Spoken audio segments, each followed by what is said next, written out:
Levels around Southwest Florida are rising rapidly. Wink News reporter Zach Oliveri has a report from Matt Lachey where he saw streets flooding earlier today. We've seen it all today as Idalia made its way up the Gulf Coast, infecting the people here at Matt Lachey who are still recovering from Hurricane Ian 11 months ago. We've seen the rain, we've seen the wind off and on, but the main thing that's been almost consistent throughout the day has been the water line. It has receded since this morning when we saw it continue to go up as like 2 feet in about a span of 2 hours earlier today.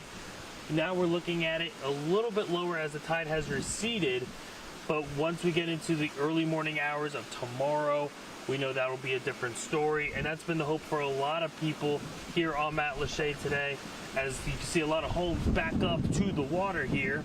And the other thing we've noticed early on, when we were speaking to people before Idalia made its way through, is the mindset of the people of Matt Lachey. There are people that are like, got their house back together there, and they think, oh, it's no big deal. And then there's other people frantically very stressed because they haven't been able to build back, or they're in the process. And that's understandable as people are still recovering from Hurricane Ian, and the hope is that, as you can see, there's still some tarps on roofs here that we're seeing over here. People are still trying to recover, and luckily for that home over there, the tarp, it appears to have stayed on through the wind and the rain that we've seen throughout the day. Now we'll just see what happens once the storm rolls through later on tonight. I'm Matt Lachey, Zach Oliveri, Wink News.